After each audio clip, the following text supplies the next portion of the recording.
Welcome to the lecture on freelancing for corporate partners.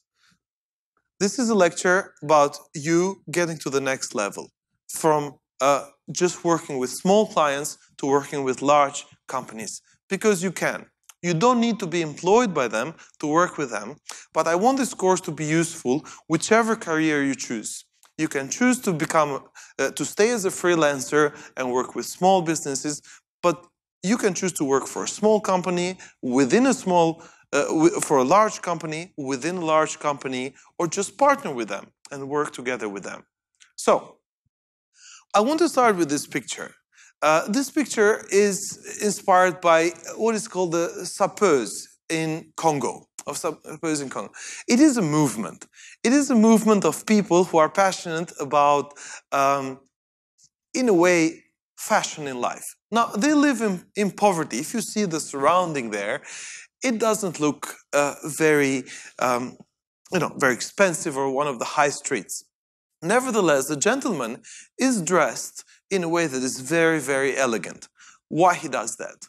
Because he believes that through that, he can be spotted, he can highlight his identity, and that kind of dressing, and there's quite a few people who do that, they can reach out to more powerful, more important people, even to politicians. They become their kind of design inspiration for how they dress, how they live. So in a way, it doesn't matter where you start.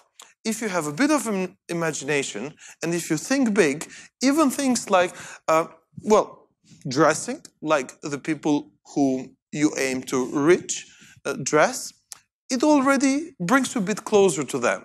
And that is how you can think about reaching out to companies as well, larger firms. Just because you're a small creative business, it doesn't mean you cannot work with larger firms. All you need to do is talk their language, like this gentleman is talking the language of richer people by the way he's dressed. And by doing so, by talking that language, he gains access to those people.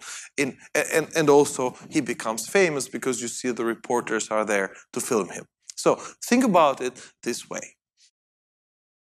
Content of this course. Careers and freelancing. I want you to think about your career, corporate projects, and then growth opportunities. Careers and freelancing. According to the Creative Industries Federation, there are 12 professions or career choices in creative industries, as shown there. So, you need to think which one you belong to. There is some overlapping between them, so there's no clear cut, and some are more competitive than others. It's also a degree of regional specialization. Certain countries are more specialized in one. For example, there are a lot of video game designers in Finland, for example. There are some fashion designers in Spain, for example. So, and there are some IT professionals in the US, in Silicon Valley, and so on. So some regions specialize in some of these. So think about yourself, think about your surrounding and your environment, the area you work in, and just be conscious of all the others as well. Because after all, in any large project, any big project, if you want to meet the needs of larger corporations, you will have to work with others too. So it's good to know what is out there and what is needed. The freelancer profile. Sometimes when we think of a freelancer, it's someone who lives out of a suitcase, a digital nomad, and you need those things. You need a bicycle, you need a laptop, and you can work from a cafe. You can just work from there. So that is what we imagine sometimes as a freelancer profile. And sometimes that is enough. There are a lot of famous bloggers, travel bloggers. Maybe you know people like Nas, who makes Nas Daily videos, who just travels the world and makes those videos. And we imagine him like someone like that. And how do they fit the corporate style?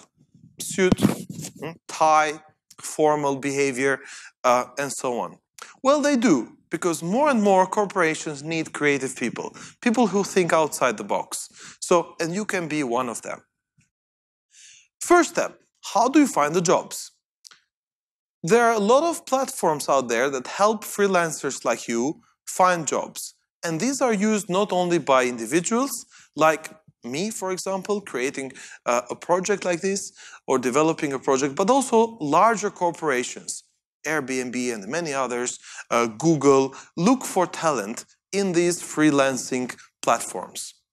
So Upwork is one of them, Freelancer, Fiverr is another one. They work somehow differently. If you want my suggestion where to start and how to start, is maybe you need two profiles. Upwork is a place where customers find freelancers. Fiverr is a platform where freelancers post in a way, find customers because they post their products. They post something. If you have a profile in both, it would be a good one.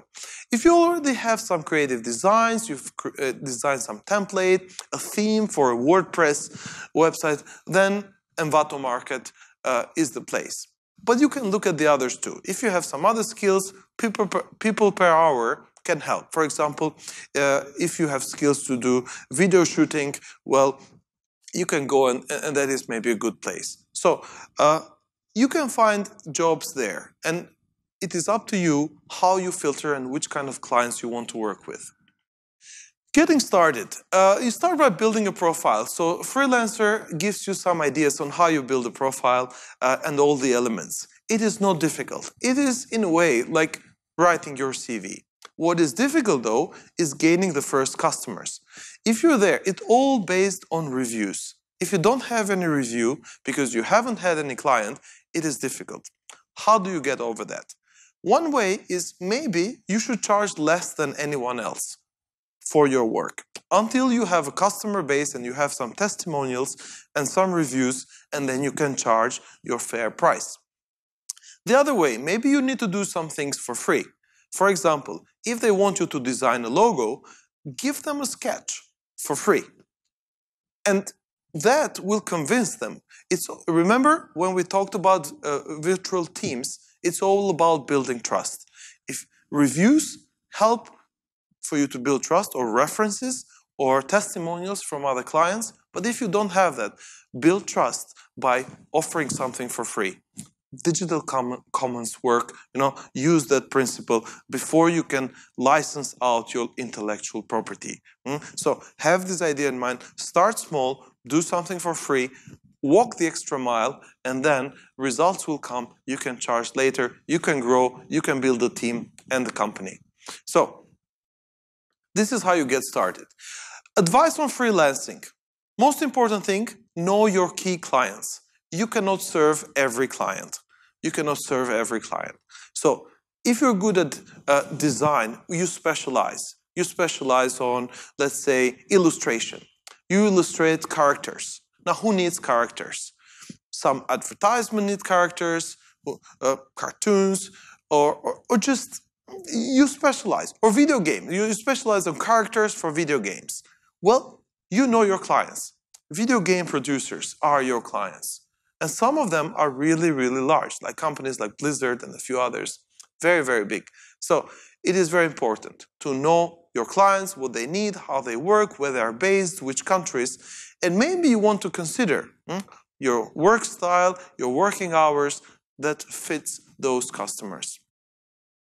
Build a unique identity. What makes you stand out?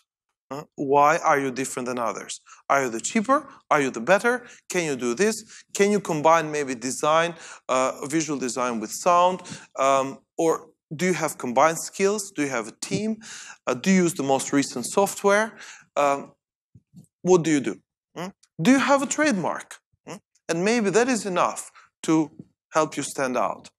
Over-deliver. Especially in the beginning, when you don't have references and testimonials, you do need to over-deliver, even do some work for free. So always follow up. Ask how happy are they with what you did. Now, because you are in the intellectual property business or you do creative work, it takes some time for them to like what you deliver and build a relationship with customers. So build a referral system. Make sure whatever work you do, they leave a review for you, ideally a positive one. Learn from failure. Failure is okay. No one has succeeded before they failed. So Thomas Edison failed thousands of times before that light bulb stayed lit. So learn from failure, embrace failure, do not become discouraged and carry on. So improve your skills, keep learning. There's always a new version of that software coming out, a new computer coming out, a new method, a new tool, a new opportunity. A new patent becomes available for free now that you can use. Share your achievements, so carry on. Mistakes to avoid. Always deliver on time. Don't charge more later than what you said you will charge in the beginning. Stick to the plan and to the project scope. If you say you will do this, make sure you do that. If you're committed to do that, do that. Be innovative. So have good ideas, and most importantly, time. Again, time and time and time is very, very important. Time, it's all about time, quality, and cost. In the end, it just goes on and on and on. So, and these are the key, most important mistakes.